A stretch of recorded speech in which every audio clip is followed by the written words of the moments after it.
یو تاسو له شوړې چې سوی دوه خزې دي. اوله ښځه چې کوم ده هغې خوښه یا خوښه نه وه، د دویمه ښځې په خوښه باندې کړې وي.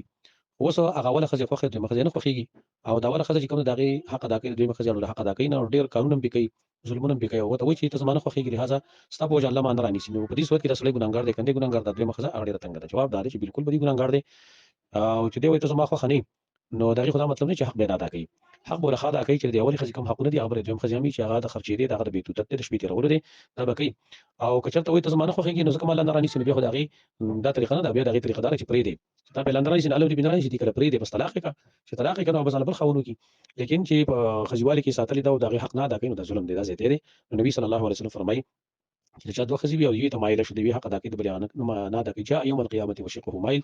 په ورځ د قیامت به راشي چې د یو طرف به پالش والی وي، د یو طرف به بالکل پالش والی دی، به سم ګرځېدی هم نشي. دا د هغې سزا ده، ښه، دا ظلم دی او دا ناروا ده. دې ملګري تپوس کړی دی چې کله په دې کپړه باندې دا پتنګ شان دی، دا تتلي چې ورته وایي، دا په دې کپړو باندې جوړکړل شوي، په دې باندې لمونځ کېږي که نه کېږي؟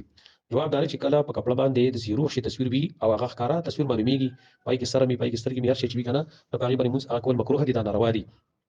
نبی صلی الله علیه وسلم یو پیری کور ته راغی او عائشه صدیقه رضی الله عنها هغې پرده لګولې او په پردې باندې تصویران وو. نبی صلی الله علیه وسلم هغه کور ته نه راننوتو، ویل دا چې څو پورې درې کړي نه نو زه دلته نه راځم ویله.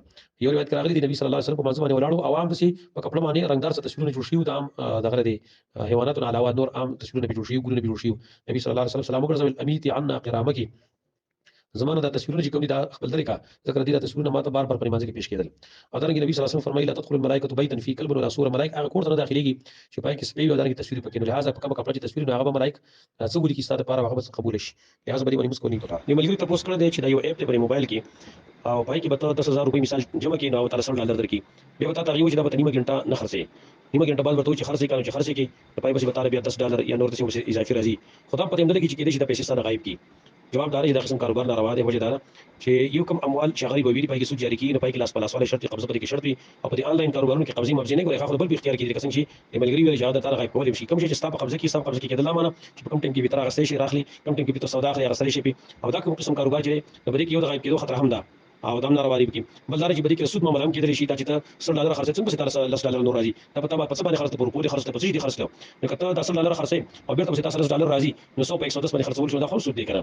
او دا رنګي که په نور پیسو باندې خرڅې دا پته لګي چې په 100 پیسو دي خرڅ کو، په 100 خرڅ نکو، لہذا دې کې یو جهالت مشته، مجهول دا مجهوله به ده، او دې په دې کې سود احتمال شته انسان ساتل پکار دي. دا ته پوښتنه شوې ده چې یو سړی وفات شي، اولاد بالکل نشته لري، مور او پلار او دوه خويندې درونه ژوند دي، نو د په میراث کې د خځې څومره حصہ ده؟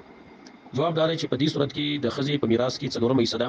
قرآن کریم کې الله ذکر کړی دی چې دې زنانو لپاره څلورمه حصہ ده په اعمال کې چې تاسو پرې خدای الا یکل لكم ولد، که چېرته تاسو اولاد نو، نو د دې خځې څلورمه حصہ ده. باقي په دې کې د مور او پلار څومره حصہ ده؟ په دې صورت کې چونکې د بچي شتره د نورونه شتره ونه خويندې، په دې صورت کې وسو د مور لپاره شپږمه حصہ ده، او باقي وړ مال چې کوم دی پلار وړي. ځکه قرآن کریم نه معلومه ده چې کله یو سړی وفات شي او دا غنور ورسه پاتې نه دي، صرف مور پلار پاتې دي، نو د مور لپاره بیا درې حصہ ده، او باقي دوی سه پلار وړي.